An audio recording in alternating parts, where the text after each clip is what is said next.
Саламатсыздар, мен 8-ші сынып оқушысы Әнуарбек Азамат. Мен қазақпын әнін қабыл алыңыздар. Қазақ болып тумағанда нетерем, бұл жалғанда бақыт таппай өтерем. Шелде жүйрік жылқының бей жалғанда, аламанда ат оздырмай кетерем. Қазақ болып тумағанда нетерем, өкінішпен өртенерем, өтерем. Қасиетті домбыраны қолға алмай, қоңыр үнді әуен етпей кетерем. Мен қазақпын, түрім қазақ, тіл қазақ. Мен қазақпын, мен айтатын жыр қазақ. Сүйеу болсын, түреу болсын мың қазақ. Сүрінгенде, бүлінгенде бір қазақ. Қазақ болып тумағанда нетерем, қалай басқа байрақтарды көтерем. Жеті бірдей қазынамнан айырылып, жет адамды жаттай алмай кетерем. Қазақ болып тумағанда нетерем, қонақ жайын білмей өтерем. Құмыш шұбат қазы қарта құртмайсыз, қадірім қашып, қарным ашып өтерем. Мен қазақпын, бойымдағы қан қазақ. Мен қазақпын, мен шырқайтын ән қазақ. Бір қазақтың бақыты мен бағына, барша қазақ қуанса екен бар қазақ. Мен қазақпын, түрім қазақ, тіл қазақ. Мен қазақпын, мен айтатын жыр қазақ. Сүйеу болсын, түреу болсын мың қазақ. Сүрінгенде, бүлінгенде бір қазақ. Қазақ болып тумағанда нетерем, қалай басқа байрақтарды көтерем. Жеті бірдей қазынамнан айырылып, жет атамды жаттай алмай кетерем. Мен қазақпын, түрім қазақ, тіл қазақ. Мен қазақпын, мен айтатын жыр қазақ. Сүйеу болсын, түреу болсын мың қазақ. Сүрінгенде, бүлінгенде бір қазақ. Сүйеу болсын, түреу болсын мың қазақ. Сүрінгенде, бүлінгенде бір қазақ.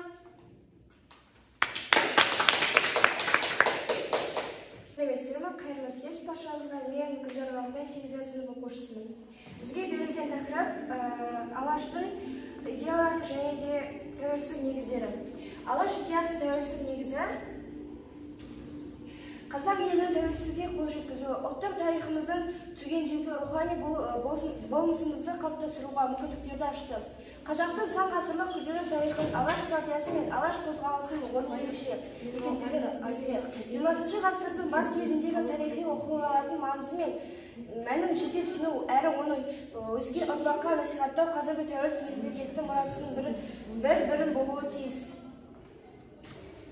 Алаш зиялыларының қазақ даласында ұлттық идеяны негізделген жөніндегі Нұрсұлтан Әбішұлы тарих толқынында кітабының Алаш мұрасы және де осы заман атты тарауында 20-ші ғасырдың басында ұлттық бірлікті нығайту идеясын алға тартқан рухани зерделі игі жасылықтар қазақтың ұлттық идеясын жасау міндетті өз мойнынан алды. Ол қоғамның түрлі тармағында шыққандар әр ел алдымен дәстүрлі дала ақсүйектерінің өкілдері еді. 20-ші ғасырдың басында қазақ қоғамында зиялы қауыммен қалыптасуын ұрпақтар эстафетасы сияқты Сәлеметсіздер ме, баршаңызға қайырлы күн. Мен 8-ші Ә сынып оқушысы Сұлтанмұрат Әсел, Алаш идеясы тәуелсіздік негізі тақырыбында осы сайысқа қатысып отырмын. Алаш ақындар мен олардың көсемдері жайында түсінік алып, олардың не үшін күрескенін білгеніміз біздердің ұлттық намысымызды оятып, ерекше рухтандырып жіберді. Алдағы уақытта сол Алаш азаматтарының жолын қуып, туған еліміздің азаттығы, бостандығы үшін күресуге бөлінді. Елім ақ, бір сен үшін күндік атқа, қолдан жем қылмаймыз деп сені жатқа, қолға алып Алаш туын ұрандаттық, қарамай шапқан қылыш атқан аққа. Осы сияқты туған ел үшін жан аямай еңбек ете білген Алаш ақындары Міржақып Дулаттың, Байтұрсыновтың тағы басқа өлеңдерін оқып, өмірлерінен түсінік алғаннан кейін қазақ халқының нағыз жанашырлары, Алаш азаматтары екенін білдік. Алаш арыстары бізге мемлекеттілік идеясын ту етіп көтеруді табыстап кетті. Алаштың аңызлы аманаты бізге тарихи-мәдени бірегейлігімізді қарапайым тілмен айтсақ, қазақы қалпымызды қасиеттеп сақтауға міндеттейді. Әрине, қазақтың сан ғасырлық тарихынан ең жарқын еңбектер жазған Алаш қайраткерлерінің ұлттық идеясы тәуелсіз Қазақстанның іргелі ел болып, тарихтың ұлы көшінде өзіндік дара даму жолының қалыптасқанын биыл 30 жыл толса да, осыдан бір ғасыр бұрын Алаш қозғалысының пионерлік идеялары біздің ата-бабаларымыздың азаттық алып дербес мемлекет құру жолындағы сан ғасырлық аманатымен ұштасып жатыр. Сол кездегі ұлт зиялылары арман еткен мемлекет тәуелсіздігі мен ұлт бостандығын бүгінгі ұрпақ қол жеткізді. Назарларыңызға рахмет. Саламатсыздар ма? Мен 8-ші сынып оқушысы Бақберген Гаухарым. Алаш ақындары мен олардың көсемдері жайында түсінік алып, олардың не үшін күрескенін білгенбіз. Біздердің ұлттық намысымызды оятып, ерекше рухтандырып жіберді. Алдағы уақытта сол алаш азаматтарының жолын қуып, туған еліміздің азаттығы, бостандығы үшін күресуге бел будық. Елім-ау, бір сен үшін міндік атқа, қолдан жем қылмаймыз деп сені жатқа. Қолға алып, алаш туын ұрандаттық, қарамай, шапқан қылыш атқан оққа. Осы сияқты туған ел үшін жан аямай еңбек ете білген алаш ақындары Нұржақып Дулатовтың, Ахмет Байтұрсыновтың тағы да басқа өлеңдерін оқып, өмірлерін түсініп алғаннан кейін қазақ халқының нағыз жанашырлары алаш азаматтары екенін білдік. Алаш арыстары бізге мемлекеттілік идеясын ту етіп көтеруді табыстап кетті. Алаштың асыл аманаты бізге тарихи, мәдени бірегейлерімізді қарапайым тілмен айтсақ, қазақы қалпымызда қасиеттеп сақтауға міндеттейді. Әрине, қазақтың сан ғасырлық тарихының ең жақын беттерін жазған алаш қайраткерлерінің ұлттық идеясы. Тәуелсіз Қазақстанның іргелі ел болып, тарихтың ұлы көшінде өзіндік дара табу жолының қалыптасқанына биыл 30 жыл.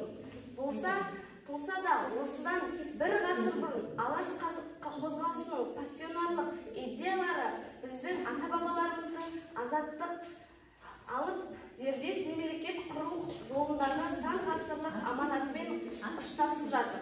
Сол кездегі ұлт зиялыларының аман еткен мемлекет тәуелсіздігі мен ұлт бостандығы бүгінгі ұрпаққа қол жеткізді.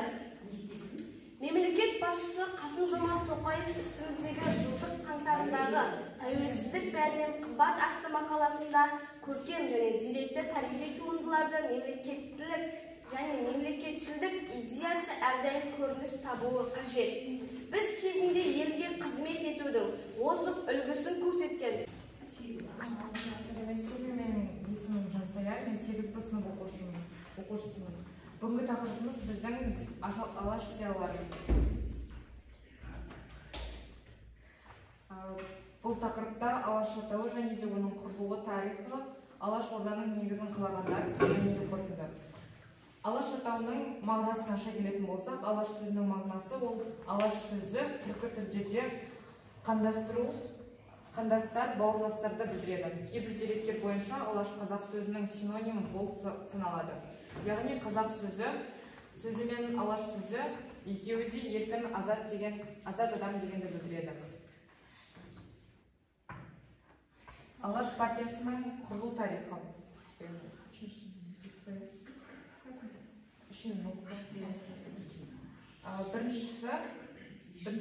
Біріншісі ол қазақ тарихында 20-шы ғасырдың бас кезі түрлі оқиғаларға, саяси өзгерістерге толы кезең. 20-шы ғасырдың бас кезінде ұлт азаттық қозғалыс тарихының өзекті мәселелерінің бірі ол алаш партиясының құрылуы, оның тарихының негіздері және де саяси әлеуметтік сипаты және тарихта алатын орны.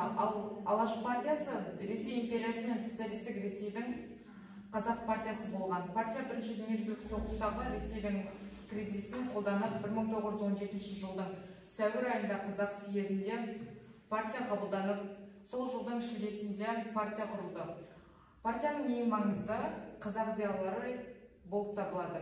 Және де олар Ресей құрамында ұлттық мүддені көздейтін демократиялық құрылымды негізге алатын автономия құру мәселелерін алға тартты. 20-шы ғасырдың басындағы елдегі аласапыран қиын кезеңде халықтың қамын ойлаған саяси күш алаш қозғалысы болатын. Және де осы қозғалыстың басында саяси мәдениеті әлемдік деңгейде көтерілген. Оқыған, сауатты Әлихан Бөкейхан, Ахмет Байтұрсынов, Дулатов, Тынышпаев, Ақпаев, Қаратаев сияқты дүниелер тұрса, солардың ізін басқан Досмұхамедов және де Жұмабаев, Сейфуллин, Шоқай, Рысқұлов, Сәдуақасов және де Аймауытов, Әуезов одан әрі дамытты. Алаш орданың негізін қалағандар: Әлихан Бөкейхан, Ахмет Байтұрсынұлы, Ілеш, Жансүгіров, Мағжан Жұмабаев, Міржақ Дулатұлы, Смағұл Сәдуақасов, Халел Досмұхамедов, Тұрар Рысқұлов, Бек Аймауытов, және де Бейімбет Майлин, Мұрат Жандасов, Жандосов, Сәкен Сейфуллин, Нығмет Нұрмақов, Сейітқали Медешев, Темірбек Жүргенов, Мұхамеджан Нышбеков.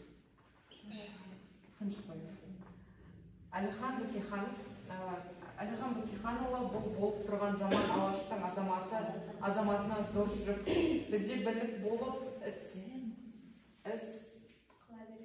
қыла беретін шебер табылса, Алаштың баласы бақыт махаббат жолдан түсті. Кейінгі үрім бұтаққа алғыс не қарғыс бере жүретін алдымызда зор шарттар. Осыны аңғар жұттық қазақ жұртымыз. Қорта келгенде, Алаш қазақ елінің мемлекет құру тәжірибесі мен мемлекетшілдік мүддесінің үзілмеген арқауы, және де Алаш Қазақстанның мәңгі ел мұратын саясат пен руханият тұрғысынан айшықтаған кезең атауы. Ұлт зиялыларының қажырлы еңбегі кеңестік мемлекеттік мекеменің негізін қалады. Кешегі Алаш идеясы бүгінгі тәуелсіз Қазақстан. Келесі оқушысы Гаухар Бақберген Гаухар, 8-ші Ә сынып оқушысы. Рахмет.